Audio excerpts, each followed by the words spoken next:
सुमन, तुम्हारे mummy papa का दिमाग खराब हो गया क्या? बोल रहे टैक्सी में बैठे हैं, एड्रेस कंफर्म कर रहे हैं, यहाँ पे शिफ्ट होने की बात कर रहे हैं। अरे उनके अंदर दिमाग उमाग नहीं है क्या? एक्चुअली रुस्तम, मैंने ही मम्मी पापा को फ़ोन करके यहाँ बुलाया है। वो क्या है ना, भैया ने मम्मी पापा को साथ रखने से मना कर दिया है क्योंकि भाभी प्रॉब्लम क्रिएट कर रही थी, इसलिए वो यहाँ आ रहे हैं। अरे क्या मतलब यहाँ शिफ्ट हो रहे हैं? अरे मेरे से तो पूछना चाहिए था। मेरे से पूछना जरूरी नहीं समझती तुम? अरे माँ बाप है वो मेरे, पैदा किया उन्होंने मुझे, उन्हें मैं यहाँ भी नहीं बुला सकती क्या? इस घर में मेरा भी हक है। बेटा, तूने मुझे इग्नोर किया तो तेरे घर में हमेशा लड़ाई झगड़ा होता रहेगा, और अगर तूने मेरी वीडियो को लाइक और सब्सक्राइब किया तो तेरा घर हमेशा धन दौलत से भरा रहेगा। लेकिन तुमने तो बोला था कि इस घर में हम दोनों के सिवा कोई नहीं रहेगा, फिर तुम्हारे मम्मी पापा क्यों आ रहे हैं यहाँ? रुस्तम, मैंने तुम्हारे मम्मी पापा के साथ रहने से मना किया है, और वैसे मैं अपने मम्मी पापा के साथ आराम से रह सकती हूँ क्योंकि मैं उनके साथ कंफर्टेबल फील करती हूँ। देखो, मुझे तुम्हारी कोई भी कहानी नहीं सुननी। एक चीज कंफर्म कर देता हूँ कि वो यहाँ पे नहीं आएंगे तो नहीं आएंगे। रुस्तम,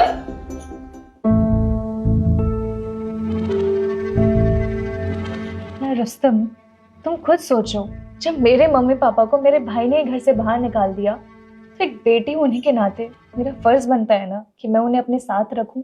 सुमन, मुझे अच्छे से याद है तुमने मुझसे क्या बोला था कि मैं किसी के साथ कंफर्ट फील नहीं करती, हमें अकेले रहना है। तो फिर क्यों बुला रही हो अपने मम्मी पापा को? तुम्हारे कहने पे मैंने अपने पापा को गांव भेज दिया था। रुस्तम, समझने की कोशिश करो, वो मेरे माँ बाप हैं, उन्होंने मुझे पाल पोस के बड़ा किया है, और आज अगर उन्हें मेरी जरूरत है तो मैं क्यों उन्हें ऐसे बीच रास्ते पे छोड़ दूं? अरे इसमें समझने वाली क्या बात है? जैसे तुम मेरे पापा के साथ नहीं रह सकती, वैसे मैं तुम्हारे माँ बाप के साथ नहीं रह सकता।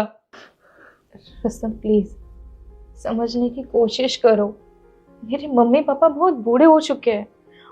अरे शादी के बाद वो हमारे साथ रहना चाहते थे, लेकिन तुम उनके साथ नहीं खुश थी। वो तुम्हारी खुशी के लिए अपनी मर्जी से वो गांव चले गए। मुझे माफ कर दो रुस्तम। आज जब मेरे मम्मी पापा के साथ ये सब हो रहा है ना, तब मुझे पता चल रहा है कि कितनी तकलीफ होती है।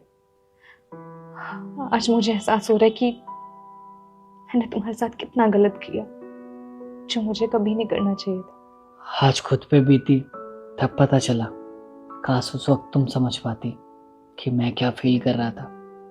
अगर तुम्हें माफ़ी मांगनी है ना, तो मेरे पापा से मांगना, क्योंकि सबसे ज़्यादा तकलीफ तुमने उनको दी है। और हाँ, बुला लो अपने माँ बाप को, क्योंकि मैं तुम्हारे जैसा नहीं हूँ।